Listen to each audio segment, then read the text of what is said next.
Alhamdulillah, kita berjumpa kembali di Cerma Channel, yang keren beken penuh inspiratif, bersama saya Saddam Hussein.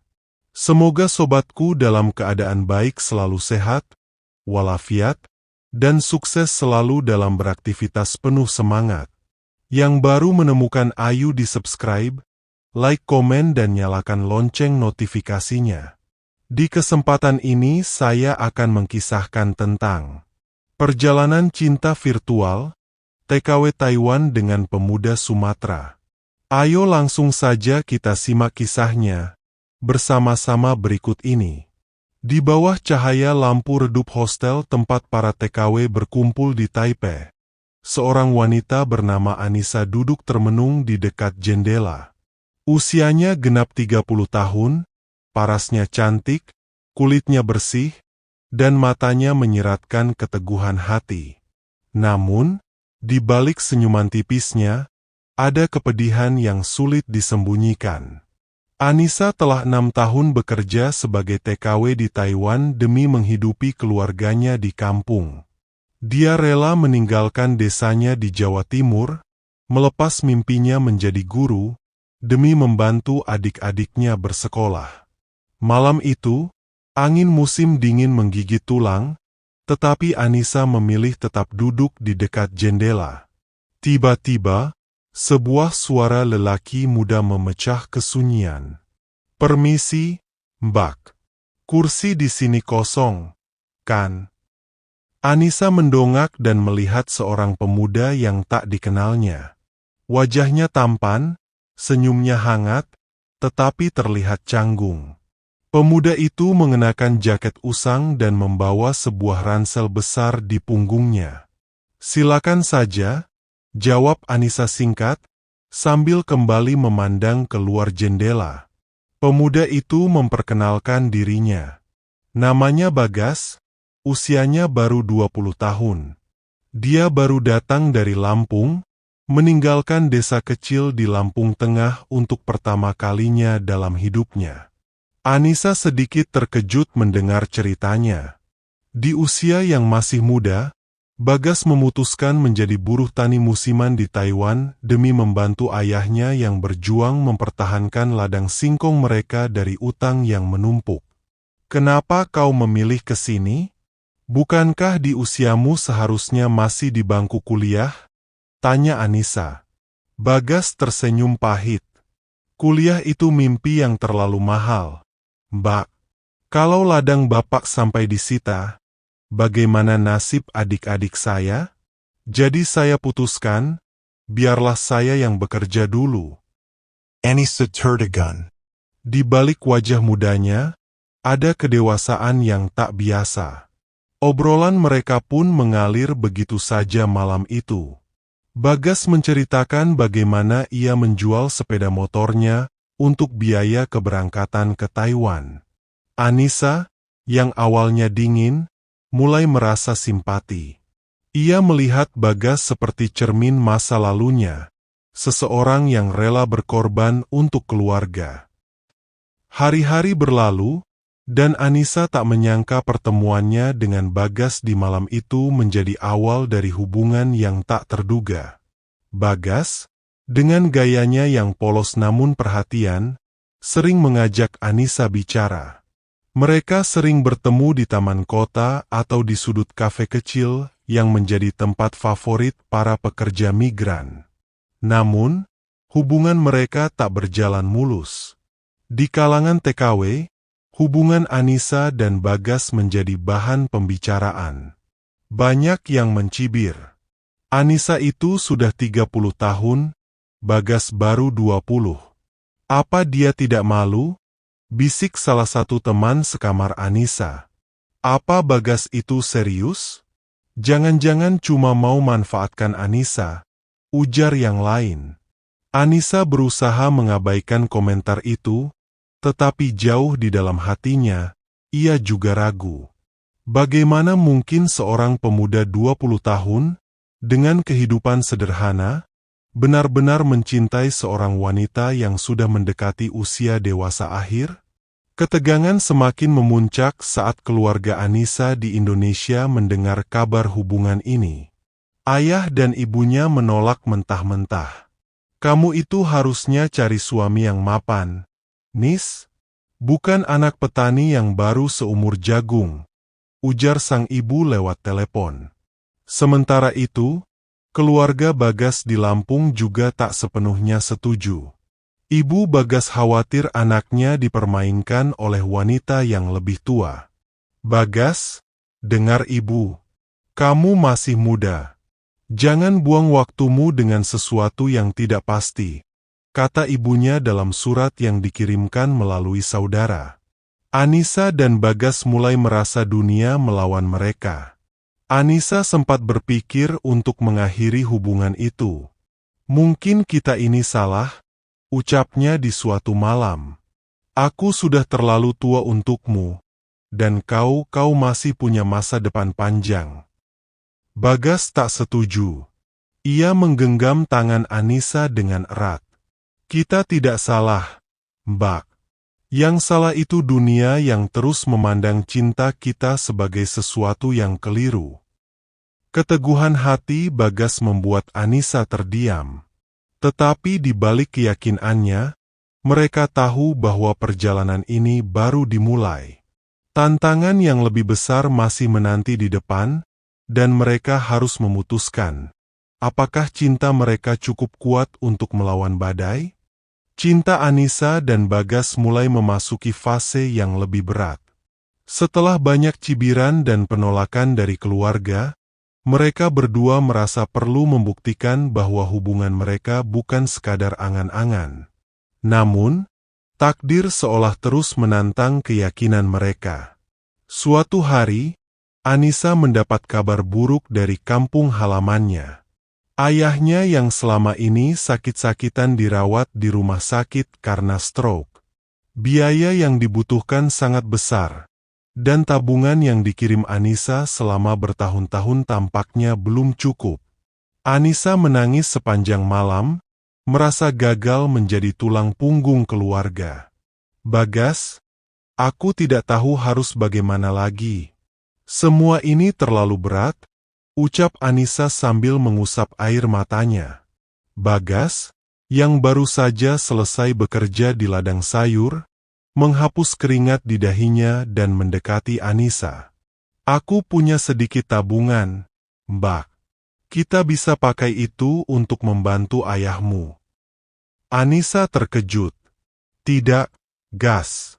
Tabungan itu kan untuk keluargamu di Lampung. Aku tidak mau membebanimu." "Tapi Mbak, kita ini sudah seperti keluarga. Apa artinya aku mencintaimu kalau aku tidak bisa membantu saat kamu dalam kesulitan?" Bagas menatap Anissa dengan penuh kesungguhan. Akhirnya, dengan berat hati, Anissa menerima bantuan itu. Namun, keputusan tersebut membuat masalah baru. Adik Bagas yang di Lampung, yang selama ini mengandalkan kiriman uang darinya, mulai mempertanyakan prioritas Bagas. "Kak Bagas itu kenapa sih? Kita di sini butuh uang buat bayar utang bapak, tapi kakak malah kirim uang ke orang lain," keluh adiknya lewat telepon. Bagas hanya bisa menghela napas panjang. Di satu sisi, ia ingin membantu Anissa, tetapi di sisi lain ia juga merasa bersalah kepada keluarganya. Beberapa bulan berlalu, dan masalah semakin rumit. Hubungan mereka mulai diuji oleh jarak dan waktu.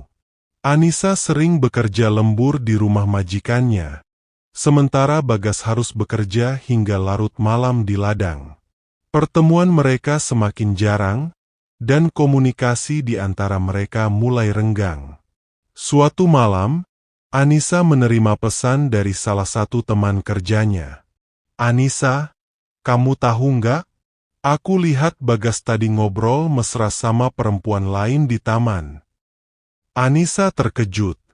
Hatinya berkecamuk. Apakah mungkin Bagas, yang selama ini selalu setia, mulai berpaling? Ia memutuskan untuk mencari tahu sendiri. Esok harinya, ia mengunjungi taman tempat Bagas biasa duduk di sore hari. Dari kejauhan, ia melihat Bagas memang sedang berbicara dengan seorang wanita muda. Wanita itu terlihat lebih muda, cantik, dan tampak akrab dengan Bagas. Hadi Anissa Teresa seperti dihantam batu besar. Ia tak ingin langsung menuduh, tetapi rasa cemburu dan ketidakpastian itu menghantuinya sepanjang malam. Ketika mereka akhirnya bertemu, Anissa tak bisa lagi menyembunyikan perasaannya. Bagas, jujur saja, siapa perempuan itu? Aku lihat kalian bersama di taman. Bagas tertegun. Ia menyadari kesalahpahaman ini bisa menjadi bom waktu. Itu Sri, Mbak. Dia sepupu jauhku yang juga kerja di Taiwan. Dia baru datang dan minta bantuanku untuk mencari tempat tinggal. Jelas Bagas. Anissa menatapnya dengan mata berkaca-kaca. Kau tidak pernah cerita soal dia. Aku tidak ingin membuatmu khawatir, Mbak. Aku tahu banyak orang sudah meragukan hubungan kita. Aku hanya ingin menyelesaikan semuanya tanpa membebanimu. Anissa akhirnya mengerti, tetapi ketegangan itu meninggalkan luka kecil di hatinya. Meski cinta mereka bertahan, ada rasa takut yang tak bisa sepenuhnya hilang. Masalah berikutnya datang dari keluarga Bagas. Ibunya tiba-tiba jatuh sakit, dan Bagas harus segera mengirim uang ke kampung. Namun, karena tabungannya sebagian besar sudah diberikan untuk membantu Anissa, ia kini tak memiliki cukup dana. Dalam kondisi putus asa, Bagas memutuskan untuk mengambil pekerjaan tambahan sebagai buruh konstruksi di malam hari. Pekerjaan itu berat, dan tubuhnya mulai kelelahan. Anissa, yang melihat perubahan pada Bagas, merasa bersalah. Bagas, kau tidak perlu memaksakan diri seperti ini. Kita bisa mencari cara lain, kata Anissa dengan suara penuh kekhawatiran. Tapi Mbak, aku harus melakukan ini. Aku ingin menjadi lelaki yang bisa kau banggakan, bukan beban untukmu. Kondisi Bagas semakin memburuk. Suatu malam, ia pingsan di tempat kerja akibat kelelahan. Anissa, yang mendapat kabar itu, segera datang ke rumah sakit. Melihat Bagas terbaring lemah dengan infus di tangannya, Anissa tak bisa lagi menahan tangis. Bagas, kenapa kau harus memaksakan diri? Aku tidak butuh pembuktian. Aku mencintaimu apa adanya, ucap Anissa sambil menggenggam tangan Bagas. Bagas membuka matanya perlahan dan tersenyum tipis. Aku hanya ingin menjadi lelaki yang pantas untukmu, Mbak. Maaf kalau aku membuatmu khawatir. Dalam momen itu, Anissa menyadari satu hal. Cinta sejati bukan tentang usia atau materi, tetapi tentang saling mendukung dan bertahan dalam badai kehidupan. Sahabat inspiratifku yang berbahagia. Waktu terus berlalu, dan cinta Anissa dan Bagas semakin diuji oleh keadaan. Setelah insiden di rumah sakit, Bagas terpaksa berhenti dari pekerjaan malamnya atas desakan Anissa. Mereka sepakat untuk lebih menjaga kesehatan dan fokus bekerja dengan bijaksana. Namun, masalah keluarga di kampung masing-masing terus menjadi bayang-bayang yang sulit dihindari. Di tengah badai itu, Bagas mendapat kabar bahwa ayahnya di Lampung telah kehilangan sebagian besar ladang singkong mereka karena utang yang menumpuk. Hati Bagas hancur. Ia merasa perjuangannya selama ini belum cukup untuk menyelamatkan keluarganya. Aku harus pulang, Mbak, kata Bagas pada suatu malam. Bapak butuh aku di sana. Kalau aku tetap di sini, aku hanya akan menjadi anak durhaka yang tidak peduli pada keluarganya. Anissa terdiam. Bagian dari hatinya ingin mendukung Bagas, tetapi bagian lain merasa takut kehilangan. Jika Bagas pulang ke Lampung, apakah hubungan mereka masih bisa bertahan? "Bagas, kalau kau pulang, bagaimana dengan kita?" tanya Anissa dengan suara bergetar. Bagas menggenggam tangan Anissa dengan erat. "Aku tidak akan pernah meninggalkanmu, Mbak. Tapi aku harus melakukan ini untuk keluargaku. Kalau kau percaya padaku, aku janji akan kembali. Setelah semua ini selesai, aku ingin kita bersama selamanya." Keputusan Bagas untuk pulang membawa awal dari perjalanan baru yang lebih sulit. Saat ia kembali ke desanya, Bagas harus menghadapi kenyataan pahit. Ladang keluarganya telah dijual, dan mereka hanya memiliki sepetak tanah kecil untuk ditanami. Ayahnya, yang kini semakin lemah, memandang Bagas dengan harapan besar. "Gas, Bapak tahu ini berat buatmu, tapi kita harus mulai dari nol lagi," kata sang ayah dengan suara serak. Bagas bekerja keras di ladang, sementara Anissa tetap di Taiwan, melanjutkan pekerjaannya sebagai TKW. Mereka berkomunikasi melalui telepon dan pesan singkat, tetapi jarak mulai menjadi dinding yang sulit ditembus. Kadang-kadang, pesan Bagas terlambat dibalas karena ia terlalu sibuk, atau panggilan Anissa tidak terjawab karena Bagas kelelahan di ladang. Suatu malam, Bagas menerima telepon dari Anissa. "Bagas, aku mendapat kabar buruk." Suara Anissa terdengar bergetar. "Ada apa, Mbak?" tanya Bagas, cemas. "Majikanku akan pindah ke Amerika bulan depan. Aku harus mencari pekerjaan baru atau pulang ke Indonesia." Bagas terdiam. Jika Anissa pulang ke Indonesia, apa yang akan terjadi pada mereka? Apakah mereka bisa hidup bersama, sementara kondisi keuangan mereka sama-sama sulit? "Kalau kau pulang, aku akan menunggumu di sini, Mbak. Kita akan membangun hidup bersama, meski harus dari nol. Tapi aku tahu, ini bukan keputusan yang mudah," kata Bagas dengan suara penuh keyakinan. Anissa memejamkan matanya. Pilihan itu terlalu berat. Pulang ke Indonesia berarti harus menghadapi keluarganya yang masih belum merestui hubungan mereka. Tapi tetap di Taiwan tanpa pekerjaan juga bukan solusi. Sebulan kemudian, Anissa akhirnya membuat keputusan besar. Ia memutuskan untuk pulang ke Indonesia. Bukan hanya karena pekerjaan, tetapi karena ia ingin menjalani hidup bersama Bagas, meskipun penuh ketidakpastian. Ketika Anissa tiba di Lampung, ia disambut oleh Bagas di terminal bus. Bagas tampak lebih kurus, tetapi senyumnya tetap hangat. Anissa merasa dadanya sesak oleh campuran emosi, bahagia, cemas, dan haru. "Terima kasih sudah datang, Mbak," kata Bagas sambil menggenggam koper Anissa. Hari-hari pertama mereka di Lampung tidak mudah. Anissa harus tinggal di rumah sederhana milik keluarga Bagas. Kehadiran Anissa awalnya membuat ibu Bagas merasa canggung. Ia masih belum sepenuhnya menerima hubungan mereka, tetapi melihat Anissa yang sopan, rajin membantu di rumah, dan penuh perhatian, hatinya perlahan mulai melunak. Namun, tantangan terbesar datang ketika keluarga Anissa akhirnya mengetahui bahwa ia tinggal di Lampung bersama Bagas. Ayah dan ibunya, yang sejak awal tidak merestui hubungan itu, datang ke Lampung untuk menjemputnya. "Anissa, apa-apaan kamu? Tinggal di sini bersama pemuda ini? Apa kamu sudah kehilangan akal?" bentak ayah Anissa. Anissa berdiri dengan tenang, meskipun hatinya bergetar. "Ayah, Ibu, aku tahu keputusan ini sulit kalian terima. Tapi aku mencintai Bagas, dan dia mencintai aku. Kami siap menjalani hidup ini bersama, meskipun harus menghadapi rintangan apapun."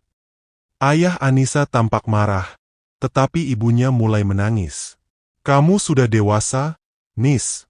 Kalau ini jalanmu, kami hanya bisa berdoa semoga kamu bahagia." Beberapa bulan kemudian, Anissa dan Bagas akhirnya menikah dalam acara sederhana di desa. Tidak ada kemewahan, hanya doa dan harapan dari orang-orang yang mencintai mereka. Mereka memulai hidup baru dengan penuh perjuangan. Anissa membantu Bagas di ladang, sementara Bagas terus mencari cara untuk memperbaiki keadaan ekonomi mereka.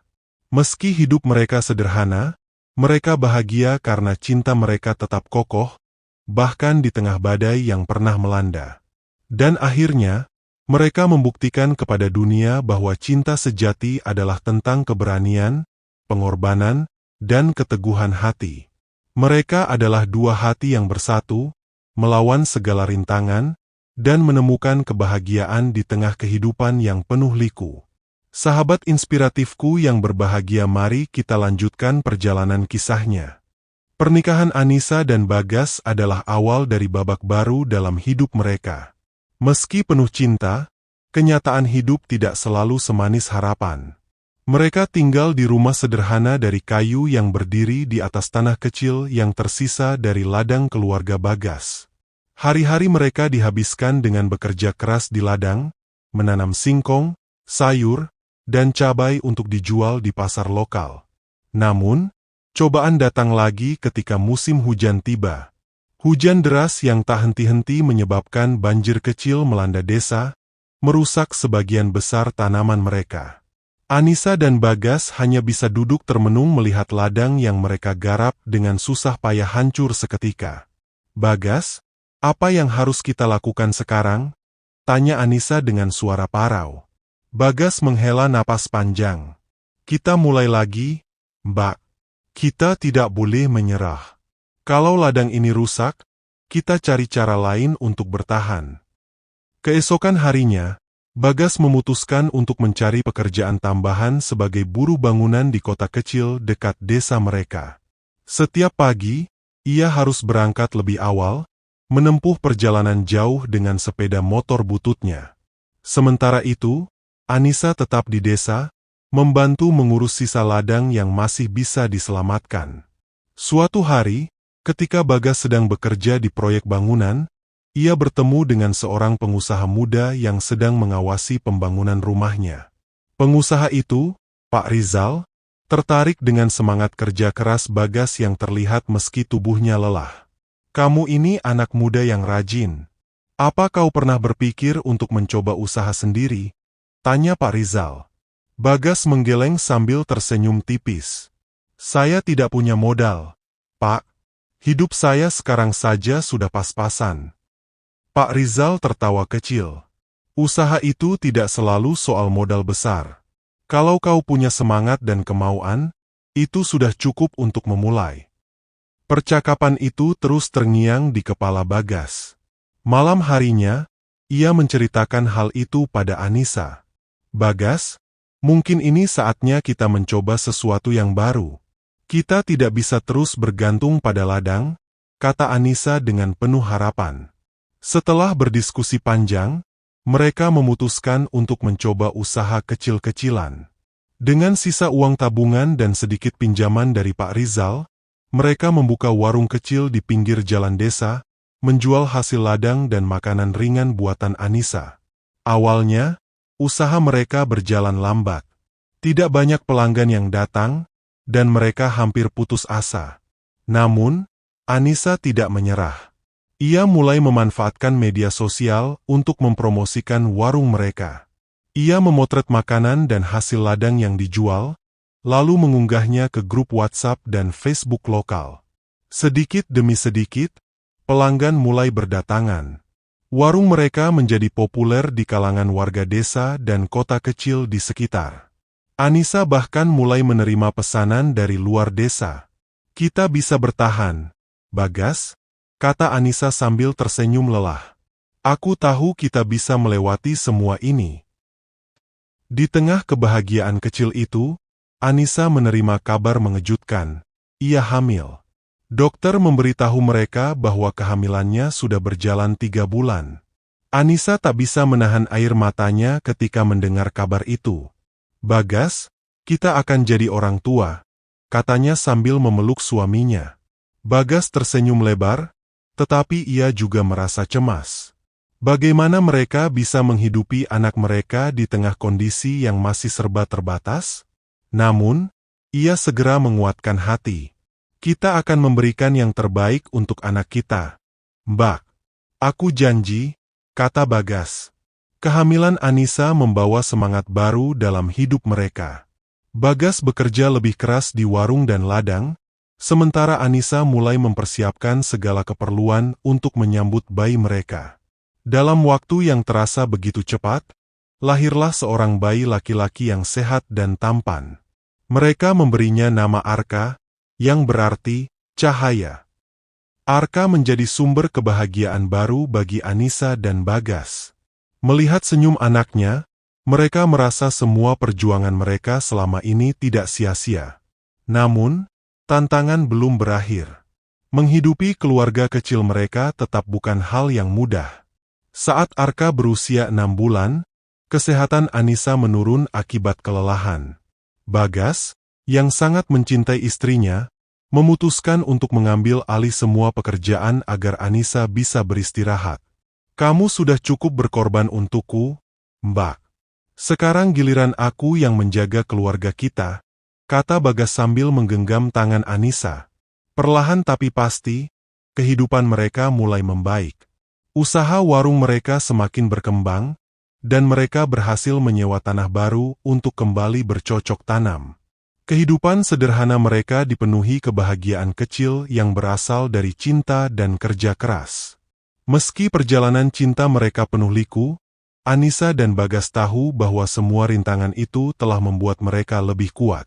Cinta mereka adalah bukti bahwa ketika dua orang saling mendukung, tidak ada badai yang terlalu besar untuk dihadapi. Kini, Anissa dan Bagas hidup bahagia bersama Arka, membangun masa depan di tengah kesederhanaan. Dan setiap kali mereka melihat matahari terbit di atas ladang mereka, mereka tahu bahwa cinta sejati mereka akan selalu menjadi cahaya yang menerangi jalan di tengah gelapnya kehidupan. Sahabat inspiratifku yang berbahagia, demikian kisah ini saya sajikan, semoga bermanfaat menambah literasi, dan menginspiratif kehidupan kita, untuk tetap berada di jalan kebaikan, yang penuh perbaikan yang lebih berkualitas lagi, di dalam melaksanakan amanah kehidupan ini, dengan selalu bergantung kepada Sang Maha Pencipta Allah Ta'ala. Sampai berjumpa kembali di video selanjutnya, di channel yang keren beken inspiratif ini. Atas perhatian dan dukungan sobatku semoga menjadi nilai kebaikan, dan saya ucapkan terima kasih.